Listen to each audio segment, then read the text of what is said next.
Ladies and gentlemen, there comes a moment in every life where the tables turn. The very people who once overlooked you will suddenly want your attention. The ones who dismissed your value will come back, realizing too late what they gave up. But hear me, don't take them back. Stop romanticizing the return of someone who couldn't recognize your worth the first time. When they walked away, they made a decision. And so must you. You cried over them, didn't you? You begged for clarity. You replayed every moment, trying to find what you did wrong. But let me tell you this, Challenger, enough, you didn't lose them, they lost you. And when you finally rise, shining in the fullness of your healing and purpose, they'll wish they had stayed. They'll scroll through your life from a distance, peeking into your joy, your growth, your success, and regret will sit heavy on their hearts. But by then, you will have evolved beyond their reach. So don't entertain the apology that only came after your breakthrough. Don't welcome the attention that arrived after your glow up. Some people are seasonal, meant to teach, not to stay. Your value does not decrease based on someone's inability to see it. Let your heart be guarded. Let your boundaries be strong. Your future be brighter than the betrayal of your past. Forgive them, but don't restore their access. Love them from afar, but don't lose your direction. They had their chance. They wasted it. Rejection is a bitter pill to swallow. It wounds. It bruises. It can shake you to your core. Whether it comes from family, friends, lovers, jobs, or opportunities, rejection cuts deep. It whispers lies that echo through your mind. You're not good enough. You're too much. You're not worth the fight. But let me speak life into you right now. Your worth is not defined by rejection. Your value is not up for debate, not up for vote, and certainly not up for approval by those who couldn't see it. You see, many of us have built our identities around acceptance, striving to be chosen, to be liked, to be approved. But if we're not careful, we allow others to become the mirror that reflects our value.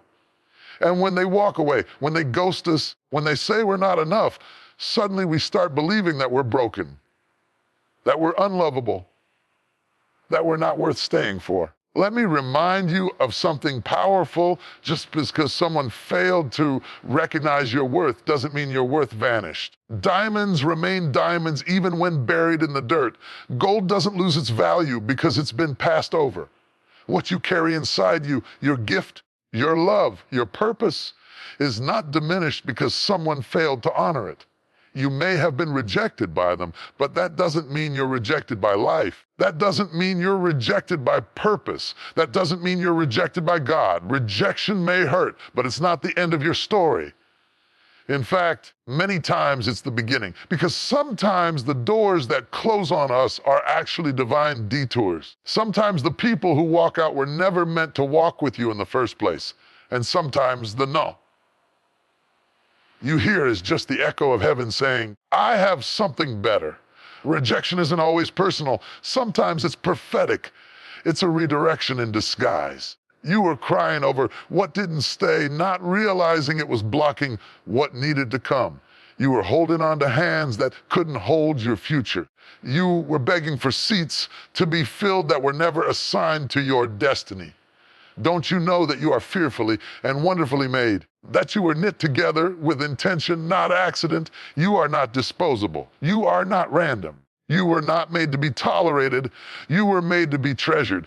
Stop shrinking to fit places that were never meant to contain you. Stop watering yourself down to be digestible to people who couldn't handle your full flavor. If they walked away, let them go. If they overlooked you, let them watch from a distance, because you will rise not in spite of their rejection, but sometimes because of it. Rejection will teach you to turn inward and upward. It will lead you back to your source.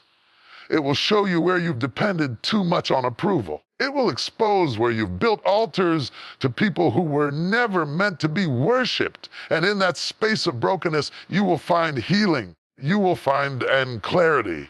You will find yourself again. Because here's the truth, if being rejected by them broke you, then you gave them too much power. And now it's time to take it back. You don't need their apology to move forward. You don't need closure to start over. Sometimes closure is a lie we tell ourselves because we're afraid to release what we already know is dead.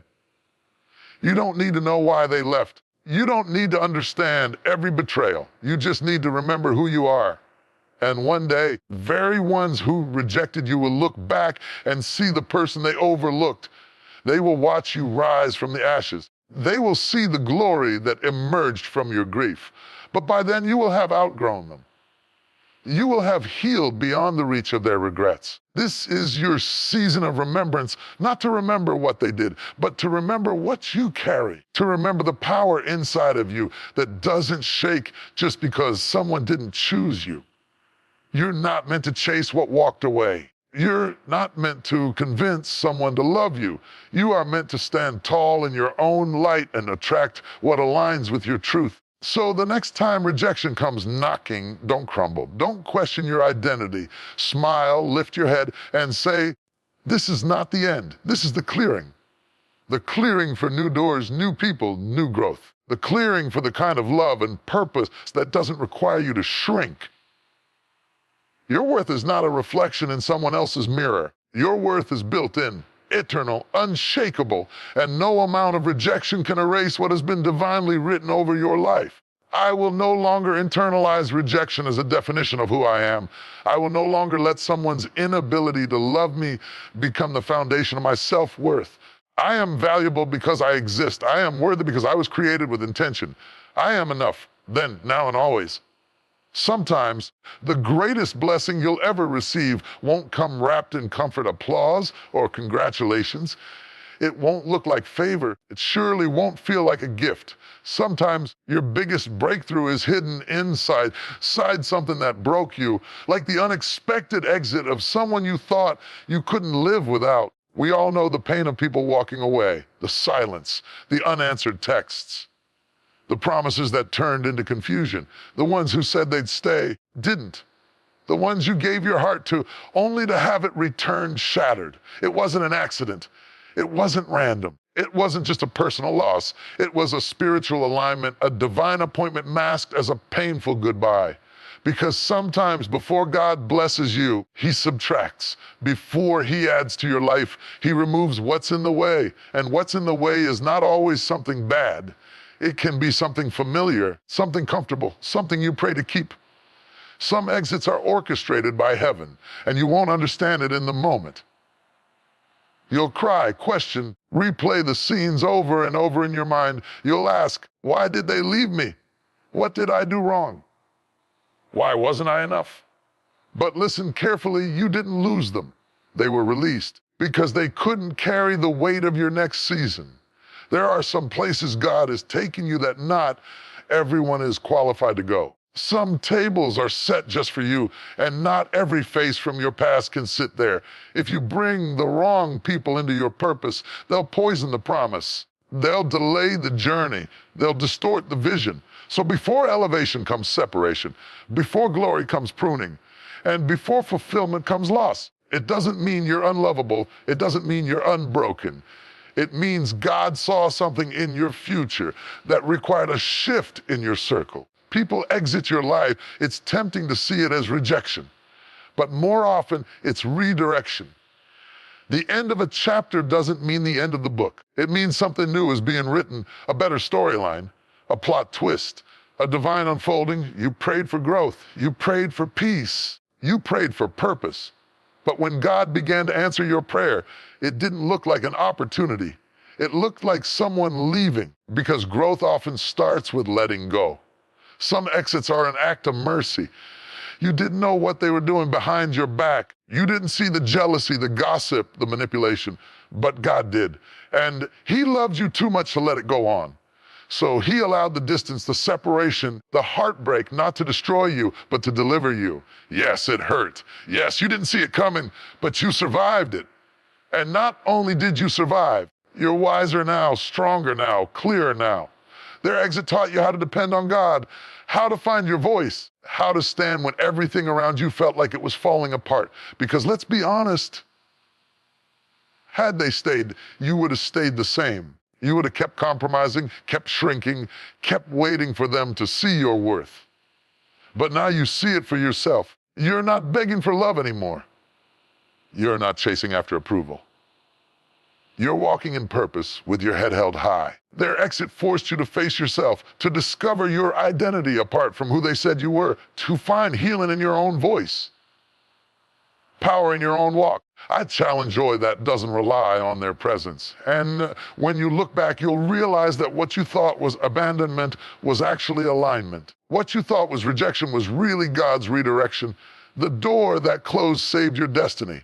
The truth is, God doesn't always explain. He doesn't always send warnings. Sometimes he just removes. And when he removes, he does it for a reason.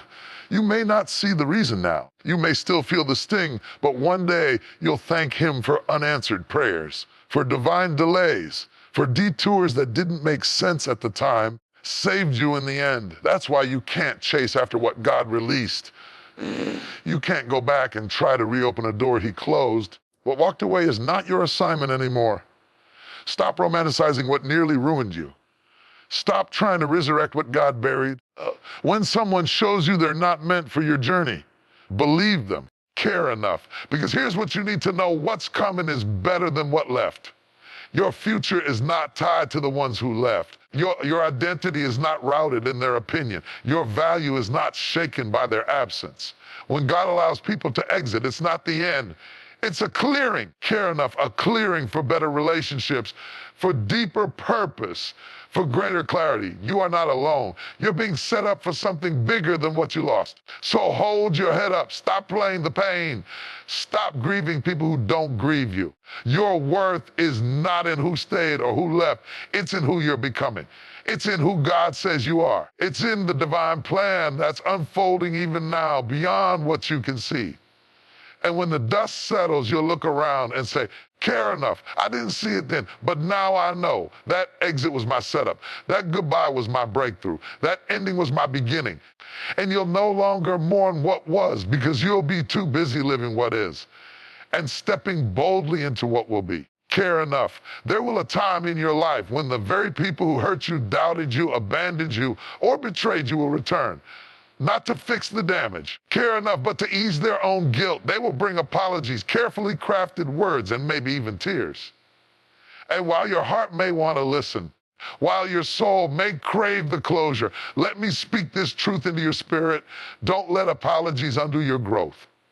It's not that apologies don't matter. Hey, they do. A sincere apology can be powerful. It can bring healing, restoration, even reconciliation, and care enough. But here's the danger. Not every apology is meant to lead to reentry. Not every, deserves a reset. Care enough. And not every person who returns deserves a seat at the table they once walked away from. You see, growth is painful. Healing is hard. And care enough. You fought battles in silence. You cried yourself to sleep. You questioned your worth. Care, and you learned how to live without people you once thought you couldn't live without. You built strength out of brokenness. Care enough. You picked up the pieces of your heart and built something sacred, a new version of you. That version of you, the one who rose from rejection, who learned how to stand tall without validation, who no longer needs permission to feel worthy. That version of you is precious. Protect it. Care enough. Because here's what often happens. Someone leaves your life in chaos. They wound you deeply. And when they return with an apology, care enough. The temptation is to slide right back into the old patterns. You forget the nights you questioned your sanity. You overlook the weight of their absence. You dismiss the pain of their betrayal.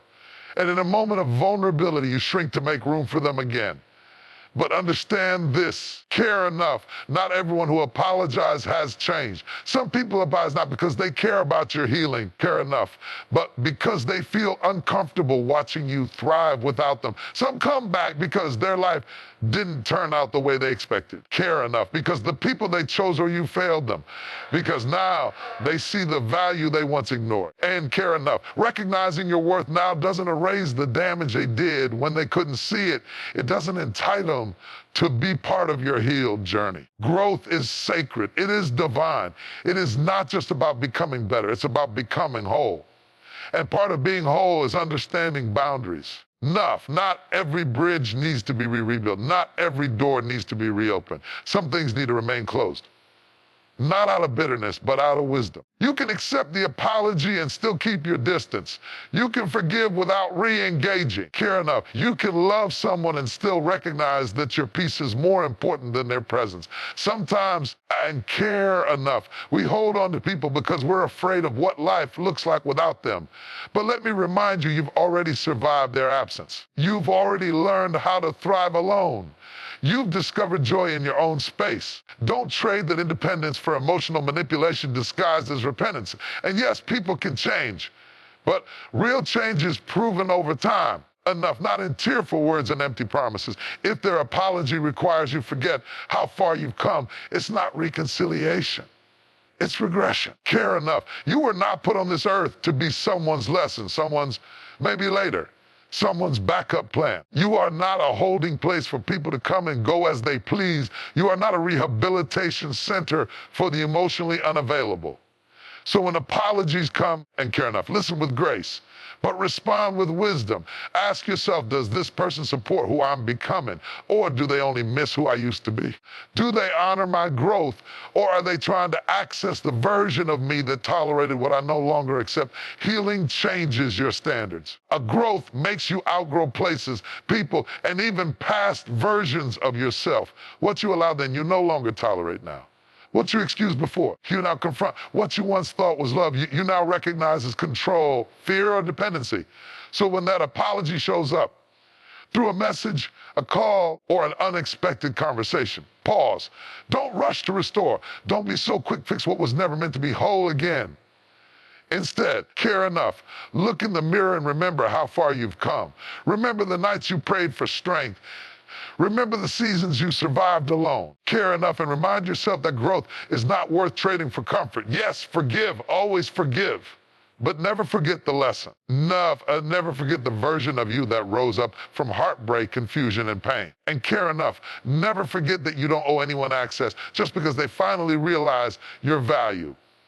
Because there's something greater ahead. Enough. Something that matches your healed self. Something that aligns with your calling. Care enough. But you can't reach for what's next if you're always grabbing what's behind.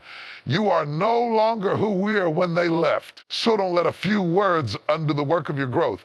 Don't let guilt or nostalgia tie the knots you've already untangled. Don't let your compassion become a cage. Forgiveness is one of the most powerful, liberating choices you will ever make in life. It is strength in its purest form. To forgive is to choose healing over hatred, peace over poison, freedom over bondage. But hear me well, forgiveness does not mean access. Too many people confuse forgiveness with reconciliation. Care enough, they think that just because you let go of the anger, the bitterness, and the pain, that you also let that person back into your life, your space, your care enough, your trust. But that's a lie, a dangerous lie. Forgiveness is your responsibility. Access is their responsibility. Forgiveness is free, but access is earned. You can forgive someone completely, bless them from afar, wish them nothing but good, and still recognize that they do not belong in your life anymore. You see, forgiveness is internal. It is the work you do inside yourself to let go of resentment and pain. It's the decision to stop allowing the offense to control your thoughts and emotions. It's the moment you say, you no longer get to live in my head rent-free. But access is external. Access is boundaries. Access is discernment. Access says, I can love you from a distance, and I will not allow you back into the same space you once violated. Yes, you may forgive your ex. That doesn't mean you have to date them again. Yes, you may forgive your friend who betrayed you, but that doesn't mean you have to trust them with your secrets again. Yes, you may forgive your family member who hurt you deeply. That doesn't mean you have to keep them at your dinner table if they still bring chaos into your peace. See, there's a misconception that if you truly forgive, you must reconcile. That somehow your healing isn't real unless the relationship is restored. But restoration requires two healed, responsible people. Forgiveness only requires one. If the person you forgave hasn't changed, if they still lie, still manipulate, still wound, still disrespect you, then inviting them back into your life is not an act of grace. It's an act of self-betrayal. You worked too hard to become who you are now. You prayed too long. You cried too many tears. You broke cycles. You healed wounds. You peeled off layers of trauma. You learned how to breathe again. You are not required to reopen the door just because someone says, "I'm sorry," because some apologies come with no change. Some people apologize not because they see your worth, because they miss the access they once had. They miss the comfort, the convenience, the way you made them feel. They don't miss you. They miss the version of you who tolerated being mistreated. You've evolved. You've grown. You've set new standards. And those standards are not a punishment. They are protection. Protection for your peace, your future, your calling. Letting go of the pain doesn't mean you must let go of your discernment. It doesn't mean you silence your inner wisdom. It doesn't mean you abandon your boundaries in the name of love. This is not about revenge. This is about responsibility. You are not punishing people by creating distance. You are protecting the future that God has placed in your hands. Some relationships were seasonal, permanent. Some connections were lessons, not life partners. Some doors were meant to close, and when they did, it was mercy. Forgiveness doesn't mean you pretend it didn't happen. It doesn't mean you erase the memory. It doesn't mean you ignore the consequences. It means you choose to no longer be held hostage by someone else's actions. But you still get to choose how close they are to you. You do not have to re-invite them into the space where you were broken. You do not have to hand them the same level of trust they once betrayed. You do not have to make them comfortable at the expense of your own peace. You can be kind and clear. You can be loving and guarded. You can be peaceful and distant.